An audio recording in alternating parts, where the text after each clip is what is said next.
he can't run again. He's termed out, actually, so it's not going to be him. Got it. But here's what America needs to know about Gavin Newsom. He is totally full of it.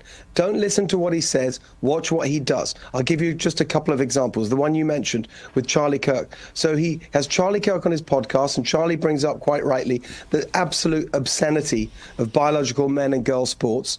And Gavin Newsom agrees with him. He said, oh, it's deeply unfair. That's the quote, deeply unfair.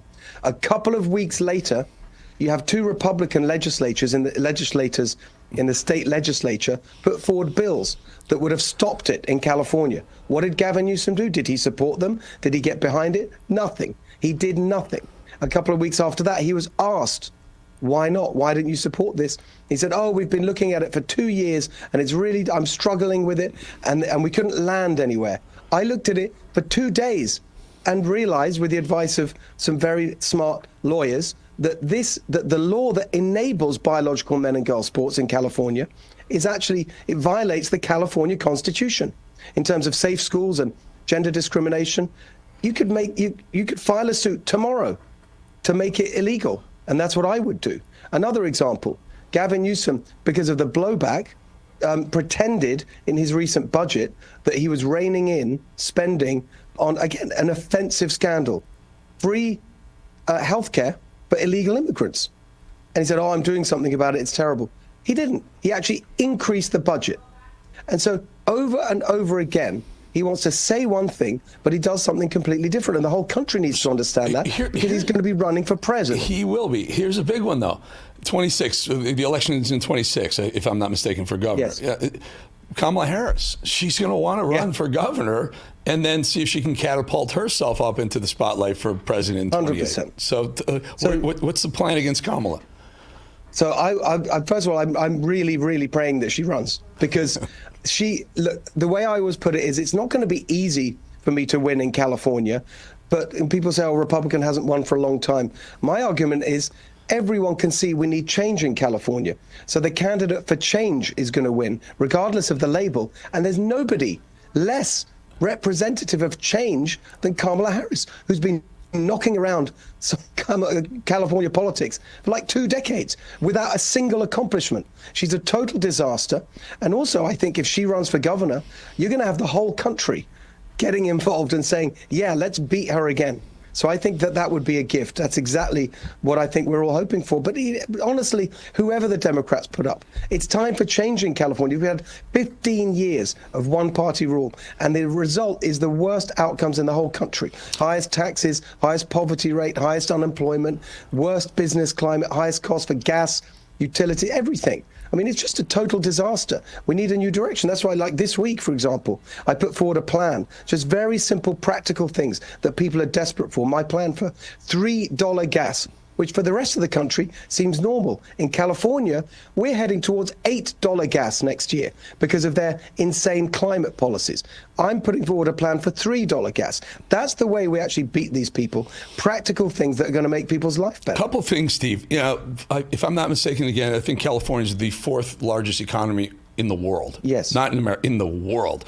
Yet it's a budget deficit. You have a budget deficit. I live in a state that has no state income tax, and we have a budget surplus. There's a lot of cleaning up to do on aisle 5 in California. Homelessness is so rampant there. Gavin Newsom said 20 years ago, I'm going to fix homelessness. And he spent tens of billions of dollars, and it's gotten worse. How does Steve Hilton fix homelessness and, I don't know, get fiscal responsibility back into the 4th largest economy in the world? So here's the thing. They said 4th largest economy. Yes, it's a big economy, and I'm proud of that. I'm a Californian. I want us to have a big economy. I want us to be 3rd. And once I get rid of all the regulations and the taxes, we will be the 3rd biggest. But it's not enough to be big. It's got to be a good economy that works for people who live here. And all that wealth that's being created is going to a tiny, tiny number of people at the top. All these tech monopolies that bring in huge amounts of money, but they don't create very many jobs. That's why we have 4th biggest economy, but the highest unemployment in America at the same time.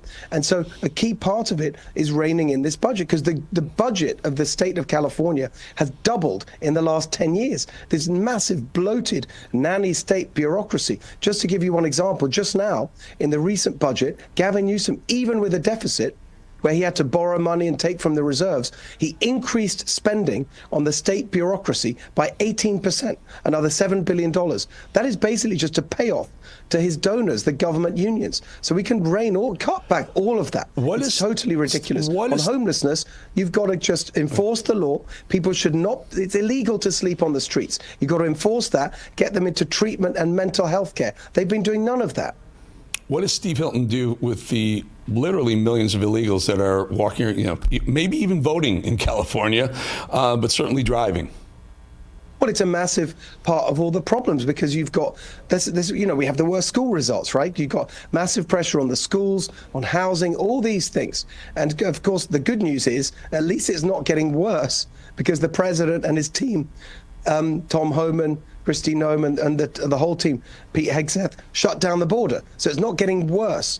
And so that's a federal matter. The enforcement of immigration law, deportation and so on, that is a federal law. But what we can do is stop the insanity here in California of the sanctuary state law and the sanctuary city laws. You've got the sanctuary state law they passed in 2017, the last time around.